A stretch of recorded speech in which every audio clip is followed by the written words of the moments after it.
Hello everyone, welcome back to my channel. আশা করছি তোমরা সবাই খুব ভালো আছো এবং আমিও খুব ভালো আছি। তো আজকে আমি তোমাদের সাথে শেয়ার করছি একটা স্ট্রবেরি ফ্লেভারের কেক। তো প্রথমেই যেমন কি তোমরা দেখতে পেলে যে আমি একটা স্ট্রবেরি ফ্লেভারের স্পঞ্জ নিয়ে নিয়েছি। তার ওপর আমি যেরকম সুগার সিরাপ দিয়ে সোপ করি, এখানে আমি সোপ করেছি মিল্ক দিয়ে। কারণ আমার মনে হয় যে সুগার সিরাপের থেকে মিল্কটা একটু বেশি টেস্টফুল হয় অ্যান্ড ফ্লেভারটাও ইনহ্যান্স করে। তো তারপরে আমি দিয়ে দিয়েছি স্ট্রবেরি ফ্লেভারেরই ক্রিম। হুইপ ক্রিমের মধ্যে আমি স্ট্রবেরি ফ্লেভারটাকে মিক্স করেছি, তো ওটা স্ট্রবেরি ফ্লেভারের হুইপ ক্রিম তৈরি হয়ে গেছে। তো ওটা দিয়ে দিয়েছি এবং দিয়ে দিয়েছি স্ট্রবেরি ক্রাশ। এটা থেকে না ফ্লেভারটা বেশি করে ইনক্রিজ হয়। তো এটা দিলে খুব ভালো খেতে এবং ভালো টেস্টও লাগে।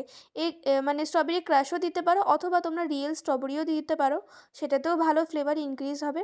তো দেখতে পাচ্ছ আমি কীভাবে কোট করে নিচ্ছি। এইভাবেই স্ট্রবেরি ফ্লেভারের কেক আমরা বানিয়ে থাকি। তো অবশ্যই তোমরা জানিও তো আমার ভিডিওটা কেমন লাগছে এবং তোমাদের কোন ফ্লেভার